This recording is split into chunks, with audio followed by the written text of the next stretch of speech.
कि पूरा India alliance Chandra बाबू के उम्मीदवार के पीछे खड़ा रहे। सर आरएसएस एक बड़े रोल में दिखाई दे रहा है। मोहन भागवत जो है योगी को मिल रहे हैं पर लेकिन मोदी को नहीं मिल रहे। सर किस तरीके का?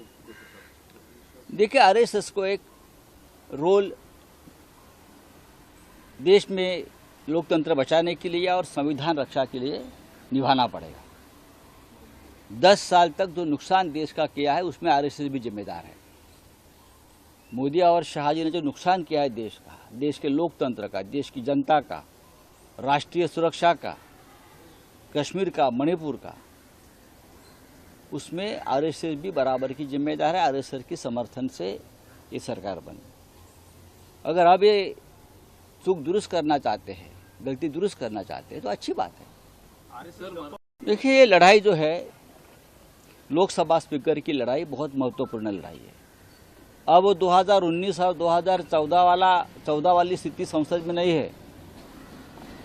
अगर राहुल गांधी जी बोलते हैं कि हम चाहे तो सरकार कभी भी गिरा सकते हैं, उसका मतलब आप समझ जाइए कि जो बैठे हैं प्रधानमंत्री पद पर या सरकार जो बनाई है एनडीए की, वो स्थिर नहीं है, स्टेबल नहीं है, कुछ भी हो सकता है।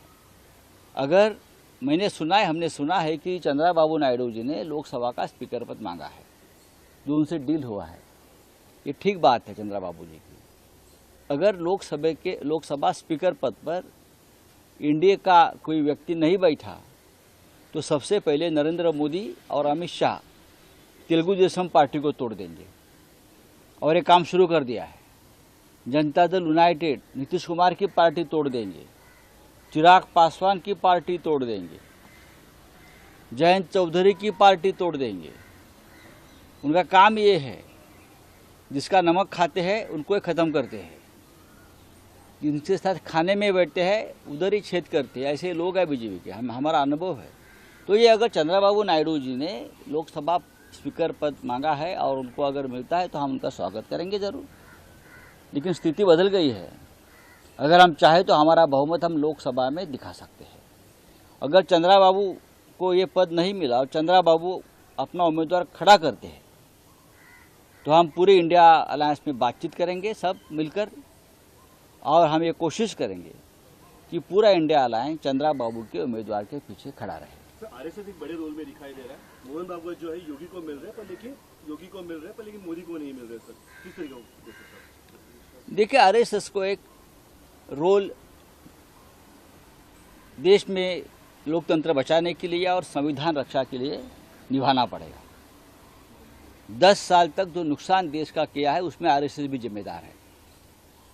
मोदी और शाह जी ने जो नुकसान किया है देश का, देश के लोकतंत्र का, देश की जनता का, राष्ट्रीय सुरक्षा का, कश्मीर का, मणिपुर का, उसमें आरएसएस भी बराबर की जिम्मेदार है। आरएसएस के समर्थन से ये सरकार बनी। अगर अब ये चूक दुरुस्त करना चाहते हैं, गलती दुरुस्त करना चाहते हैं तो अच्छी बात है। देखिए, ये लड़ाई जो है लोकसभा स्पीकर की लड़ाई बहुत महत्वपूर्ण लड़ाई है।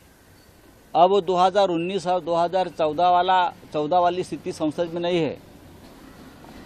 अगर राहुल गांधी जी बोलते हैं कि हम चाहे तो सरकार कभी भी गिरा सकते हैं, उसका मतलब आप समझ जाइए कि जो बैठे हैं प्रधानमंत्री पद पर या सरकार जो बनाई है एनडीए की, वो स्थिर नहीं है, स्टेबल नहीं है, कुछ भी हो सकता है।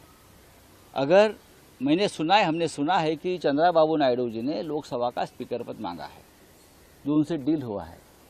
ये ठीक बात है चंद्रबाबू जी की।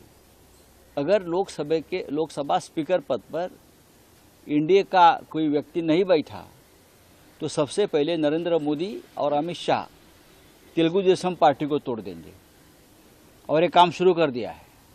जनता दल यूनाइटेड नीतीश कुमार की पार्टी तोड़ देंगे, चिराग पासवान की पार्टी तोड़ देंगे, जयंत चौधरी की पार्टी तोड़ देंगे। उनका काम ये है, जिसका नमक खाते हैं उनको ही ख़त्म करते हैं, जिनके साथ खाने में बैठते हैं उधर ही छेद करते हैं। ऐसे लोग हैं बीजेपी के, हमारा अनुभव है।